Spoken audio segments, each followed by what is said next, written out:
All right, so candidate Trump ran on the promise of tariffs. President Trump is implementing tariffs.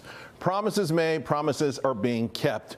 And it is driving the elites mad. And believe me, they never take anything sitting down. They are striking back, pulling all the levers possible to create a public panic, and it is working.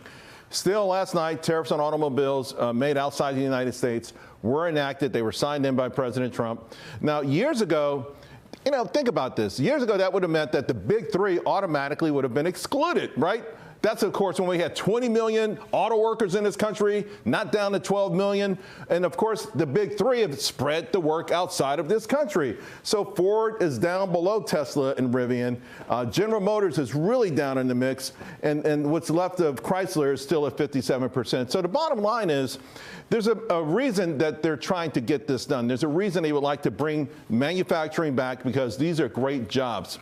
Now, my next guest wrote a wonderful piece last October. It was titled Economic View, Tariffs Done Right Can Rebuild Our Economy. In fact, he noted that tariffs, protection from imports, were an integral part of America's rise to modern prosperity in the 19th century. And in the 1860s, we imposed heavy tariffs on imported iron and steel.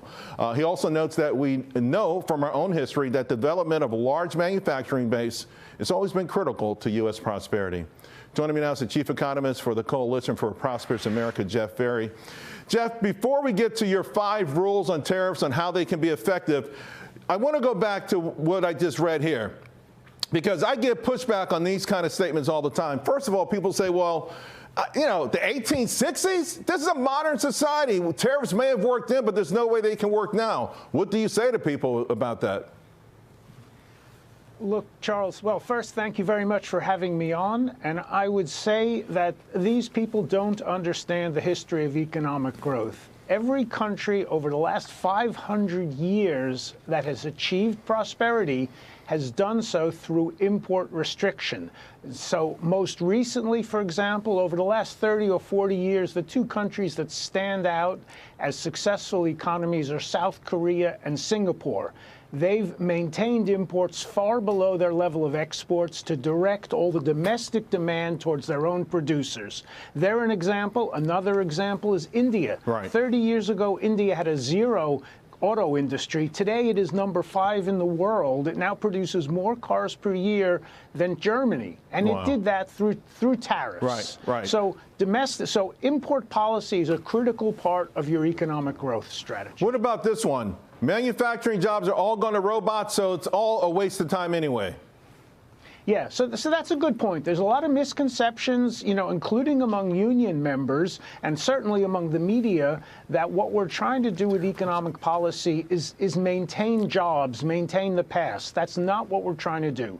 The way countries get rich is through having successful industries that make a lot of profit, do a lot of investment, and pay high wages. The more we have high productivity, meaning we need fewer workers on the shop floor, the more those wages will go up. You need industries all over the country, even if manufacturing is employing fewer workers per dollar of output today than 10 or 20 years ago, you're creating prosperity, and that will flow through to the entire community. So I'm going to read off you because we're running out of time, and I want to make sure we get the audience to understand the tariffs done right, the rules, right? You say they must, number 1, stimulate domestic production. You've just made that pretty clear. Targets specific sectors.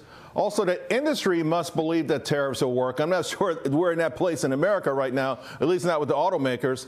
Target complete supply chains. And also a reminder, they can't do anything. So with that in mind, I've got a list of President Trump's tariffs so far on China, Mexico, major exporters, the EU, and the areas that we're looking at, right? The goods targeted, some steel, aluminum, chips, cars. How would you assess the plan so far? Well, we're trying to do a number of things with tariffs. We're trying to, as I said, stimulate economic growth. We're trying to rebuild our national security so we cannot be dependent on places like China for things like medical supplies. Third, we're also trying to eliminate or fight unfair trading practices from elsewhere. And then President Trump's got some other non-economic objectives. Now, I strongly support tariffs and decoupling against China. I think with Canada and Mexico, we should take a more gradual approach, but still we need to reduce imports from those countries. Reciprocal tariffs I'm less keen on. As you said, I take a very economist, industry-specific point of view. I used to be in the tech industry, and I think there are certain industries. The president's already done steel and aluminum. I'm thrilled that he's now turning to automobiles, because for 100 years that's been the biggest sector in our manufacturing sector, so we've got to reinforce that. And there are others that we need to focus on. Jeff, thank you very, very much. You've articulated this as well as anyone, and I appreciate it, and I think the audience does too. Thank you. Thanks for the opportunity, Charles. You got Always it. good to see you.